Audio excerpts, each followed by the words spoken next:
Hay muchos hospitales abandonados alrededor del mundo, con historias espeluznantes y reputación de estar encantados. Aquí te presento 6 de los más famosos y que son considerados de los que dan más miedo por su historia, arquitectura y presuntos fenómenos paranormales.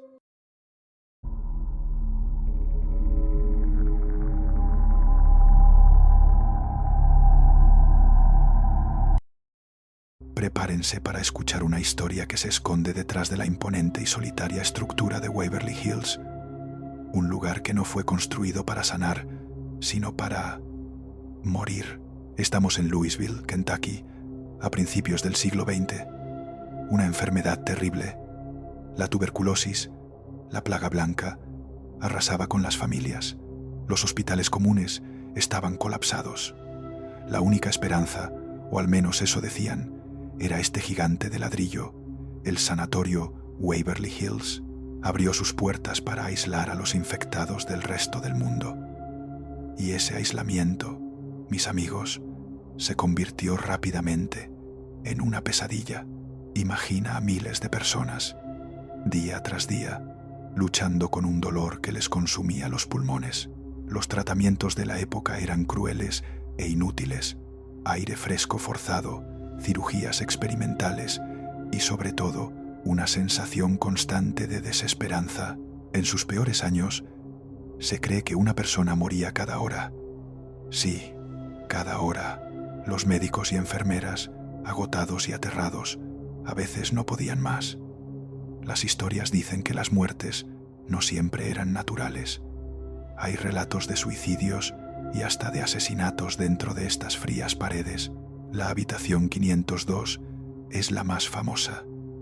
Se dice que una enfermera, joven y sola, acabó con su vida en ese cuarto y su espíritu atormentado aún se aparece a quienes se atreven a visitarla.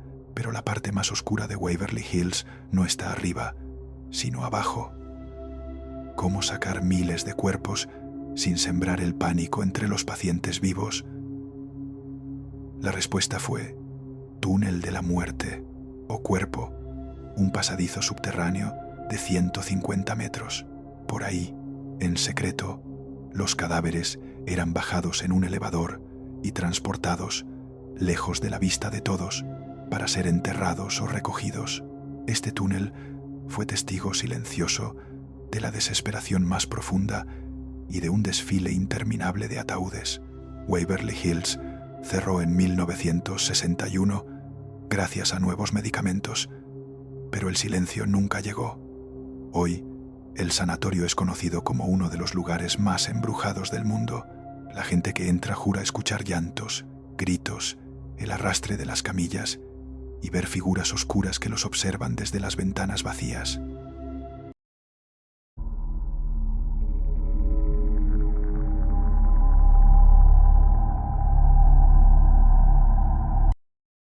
Crucen la frontera hacia un bosque sombrío en Brandeburgo, Alemania. Allí se alza Beelitz-Heilstätten, un lugar que, al igual que Waverly Hills, fue construido para la esperanza, pero que terminó convirtiéndose en un testigo mudo de la historia y el horror. Corría el año 1898. Berlín crecía a un ritmo vertiginoso y con esa modernidad llegó la miseria y la misma terrible enfermedad, la tuberculosis. Beelitz fue diseñado como un oasis de aire puro y naturaleza, un gigantesco complejo hospitalario para la clase trabajadora de la capital. Eran mansiones elegantes, con techos altos y luz natural, divididas perfectamente, un lado para hombres, otro para mujeres. Al principio, fue un lugar de paz, pero esa paz no duraría mucho. El destino de Beelitz-Heilstätten se entrelazó violentamente con las dos guerras mundiales. Durante la Primera Guerra Mundial, se transformó en un hospital militar. Por estos pasillos heridos, caminó un joven soldado que se recuperaba de una lesión en la pierna, un tal Adolf Hitler. Sí, el futuro Führer fue paciente en este mismo lugar. Al terminar la Segunda Guerra Mundial, el complejo cayó en manos de la Unión Soviética. Los soldados rusos lo utilizaron como su mayor hospital militar fuera de la URSS, manteniéndolo como un secreto bien guardado detrás de sus muros hasta la caída del muro de Berlín en 1990. 30 años de historia, enfermedad y control militar quedaron encerrados en sus alas. Cuando finalmente fue abandonado en 1994, Belitz no fue demolido, simplemente fue devuelto a la naturaleza, y es aquí donde comienza su leyenda oscura. El complejo se convirtió en un imán para el crimen y el terror. En el año 2008, un fotógrafo de moda fue asesinado por un hombre en uno de los edificios. En 2015, otro crimen atroz sacudió la prensa local. La decadencia y el aislamiento del lugar atrajeron a la locura. Hoy, Belitz-Heilstatten es una ruina. La vegetación devora las paredes de los quirófanos y las salas de autopsias. Los visitantes juran sentir la energía pesada, escuchar susurros y ver sombras moverse en las habitaciones donde alguna vez reposó Hitler y donde miles de soldados y obreros enfermos dieron su último aliento.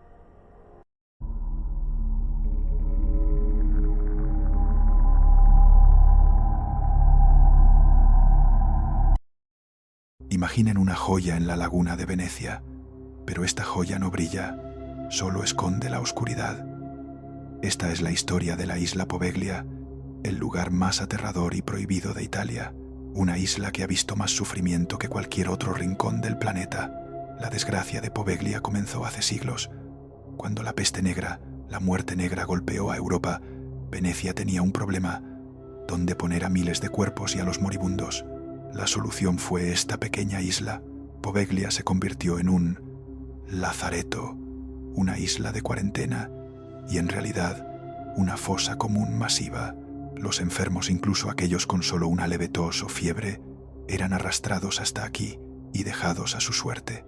Se dice que las personas eran quemadas en piras gigantescas y los canales de la isla estaban llenos de ceniza y huesos. Se calcula que más de 160.000 personas murieron y fueron enterradas aquí. 160.000. Es por eso que, hoy, la tierra de Poveglia tiene una capa gruesa de ceniza humana mezclada con el suelo. Pero la peor parte no fue la peste, sino lo que vino después. A principios del siglo XX, el gobierno decidió darle a la isla un nuevo uso. Construyeron un hospital psiquiátrico. Este no era un lugar para curar, era un lugar para esconder a la gente. Aquí se trajo a los enfermos mentales y a los considerados indeseables de la sociedad veneciana. La atmósfera era tan pesada que se dice que los pacientes y el personal empezaron a experimentar cosas extrañas: voces, gritos, sombras. Muchos juraban que eran los espíritus de las víctimas de la peste. El director del hospital era un hombre que llevó el horror a un nivel demencial. Decidió que la mejor forma de curar la locura era la tortura. Realizaba lobotomías y experimentos brutales en los pacientes, sin anestesia, en el campanario de la isla. La leyenda dice que el doctor, enloquecido por la visión de los fantasmas que lo perseguían por sus crímenes, se subió a lo alto del campanario y se arrojó al vacío. Se cuenta que una enfermera que fue testigo de la caída dijo que el médico no murió por el impacto, sino que algo invisible salió del suelo, lo tomó y lo estranguló hasta la muerte. El hospital cerró en 1968 y la isla ha estado abandonada desde entonces. Hoy, Poveglia está estrictamente prohibida. Los pescadores de Venecia evitan pasar cerca, temiendo que sus redes saquen a la superficie huesos humanos. Quienes se atreven a entrar dicen que el aire mismo huele a muerte y desesperación.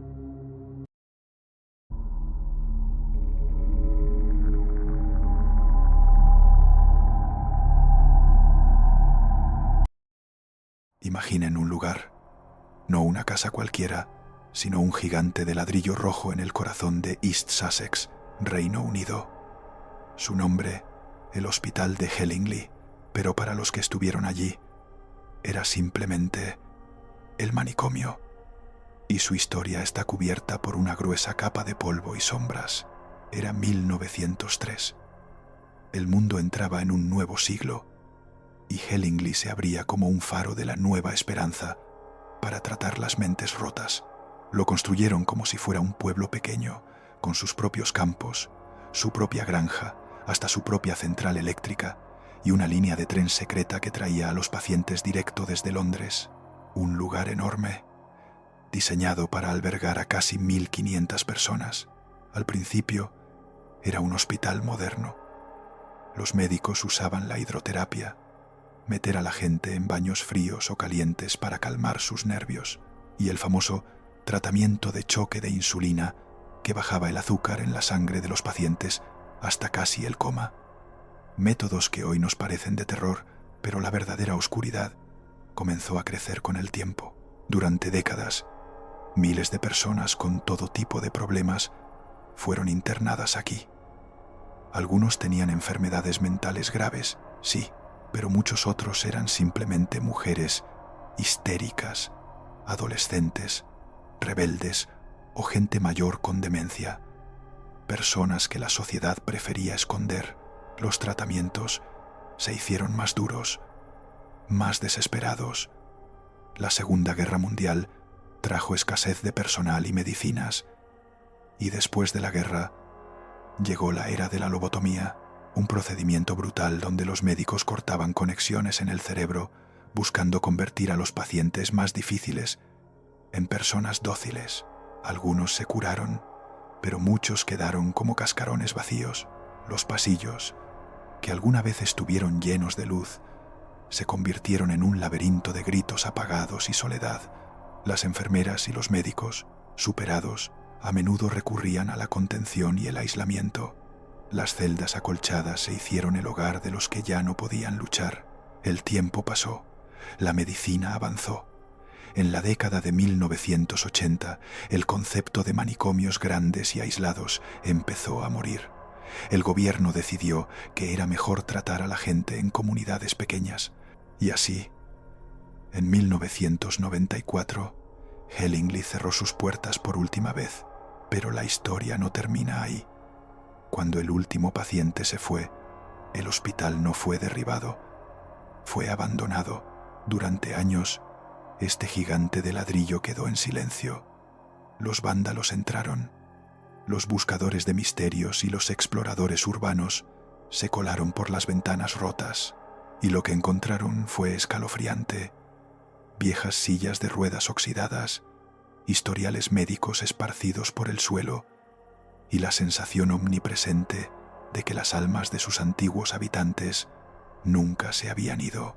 Se dice que se escuchan voces, que las puertas se abren solas, que en las noches de niebla, si te acercas lo suficiente, puedes sentir la desesperación que quedó atrapada en las paredes.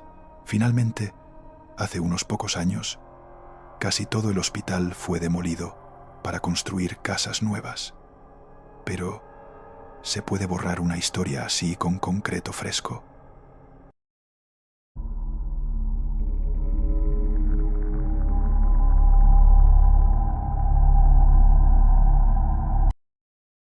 En Corea del Sur, en la provincia de Gyeonggi-do, hay una estructura oscura que se alza en la colina. Un edificio que no solo fue abandonado, sino que fue consumido por su propia leyenda. Hablamos del Hospital Psiquiátrico Gonjiam, y para muchos es el lugar más embrujado del país. El hospital se inauguró en la década de 1980. Era un centro médico como cualquier otro, pero su historia se torció rápidamente.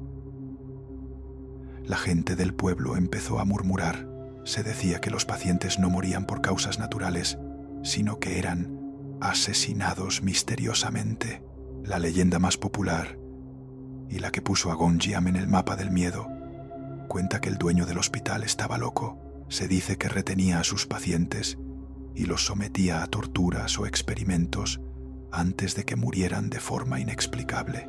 Una de las historias más escalofriantes es la de 40 pacientes que fallecieron en las salas sin que nadie pudiera explicar la causa.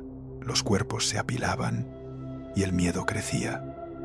¿Había algo oscuro acechando en esos pasillos? ¿O la locura simplemente venía de la persona equivocada? En 1996, la verdad, o el inicio de la leyenda oficial, golpeó. El hospital cerró sus puertas de forma repentina y misteriosa. La versión oficial fue que el hospital se quedó sin dinero para mantener el sistema de alcantarillado, una explicación mundana para un cierre tan dramático. Pero la gente no lo creyó porque el dueño se fue del país sin siquiera vender el edificio. ¿Por qué se dejaron todos los equipos, camillas y hasta los archivos médicos dentro? Parecía que el dueño había huido, dejando atrás no solo un edificio, sino una prueba. Y esa prueba era el silencio, un silencio pesado, roto solo por el viento. Después del cierre, Gonjiam se convirtió en un imán. Turistas, cazadores de fantasmas y exploradores urbanos de todo el mundo acudían, a pesar de que la policía intentaba bloquear el acceso. El lugar se ganó la fama de ser uno de los 7 lugares más aterradores del planeta. Se dice que cuando entras, la temperatura baja sin razón, que puedes escuchar el eco de los gritos que no pueden escapar y que, si te atreves a entrar en la sala de terapia intensiva, sentirás una mano fría en tu hombro. La estructura se desmorona día a día. Las ventanas están rotas, la pintura se cae a tiras como piel muerta y la maleza ha crecido, reclamando lo que la humanidad abandonó. Dentro, la oscuridad es casi total. Puedes ver las huellas de la prisa, uniformes de enfermería tirados, libros de registros abiertos en páginas con nombres borrosos. Durante años, el hospital se mantuvo como un monumento al miedo, una trampa perfecta para los curiosos. Pero hace poco, la historia de Gonjiam tuvo un final. El edificio fue demolido finalmente para detener la avalancha de intrusos.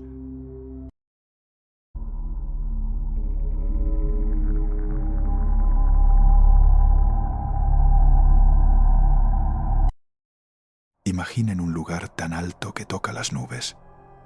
En las faldas del Moncayo, en la provincia de Zaragoza, se alza un edificio de piedra que parece vigilar el mundo. Es el Sanatorio de Agramonte. No fue un hospital cualquiera, fue una fortaleza contra la enfermedad más cruel de su tiempo, la tuberculosis. Su historia comienza a principios del siglo XX. En aquella época, no había medicinas efectivas contra la tuberculosis.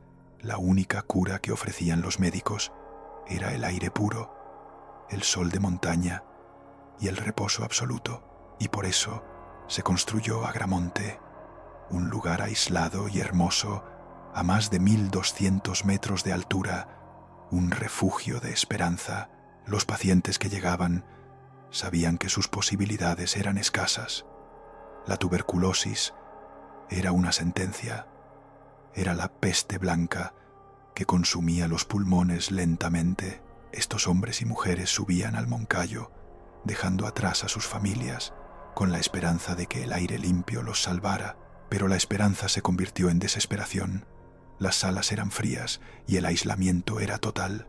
El sanatorio, diseñado para curar, se transformó en una sala de espera para la muerte. Muchos no volvieron a bajar de la montaña. Con el tiempo, Agramonte se ganó un apodo temido: el cementerio de vivos. Los años pasaron y el sanatorio vivió sus peores momentos. Con la Guerra Civil Española, el edificio fue usado como refugio y hospital de campaña, y después la vida de aislamiento continuó. Se dice que las monjas y enfermeras que cuidaban a los enfermos, a menudo superadas por el dolor y la muerte diaria, recurrían a prácticas extremas para mantener el orden. El dolor, la tristeza y el miedo se filtraron en las paredes de piedra, pero lo que selló el destino de Agramonte fue la ciencia. En la década de 1950 llegaron los antibióticos efectivos. De repente, ya no se necesitaba el aire puro de la montaña. La tuberculosis podía tratarse en casa. En 1968, el sanatorio de Agramonte cerró sus puertas para siempre. Al igual que otros manicomios y sanatorios, Agramonte no fue derribado. Fue abandonado a merced de la niebla y el viento de la montaña. Y ese abandono creó una leyenda. Quienes se atreven a subir hoy a la zona sienten una opresión inmediata. Se dice que los pasillos, llenos de habitaciones idénticas, albergan las almas de los que murieron lejos de casa. Los cazadores de misterios y exploradores han reportado fenómenos increíbles: sombras fugaces, figuras que se mueven rápido por las esquinas, ruido de carros, el chirrido de los carros de la comida y las camillas en los pisos superiores, psicofonías, grabaciones donde se escuchan gemidos, toses y voces que parecen pedir ayuda. Uno de los lugares más temidos era la morgue, un espacio pequeño y frío donde los cuerpos eran preparados antes de ser bajados de la montaña. Los visitantes aseguran que es el punto más activo del sanatorio, un eco de la tristeza final,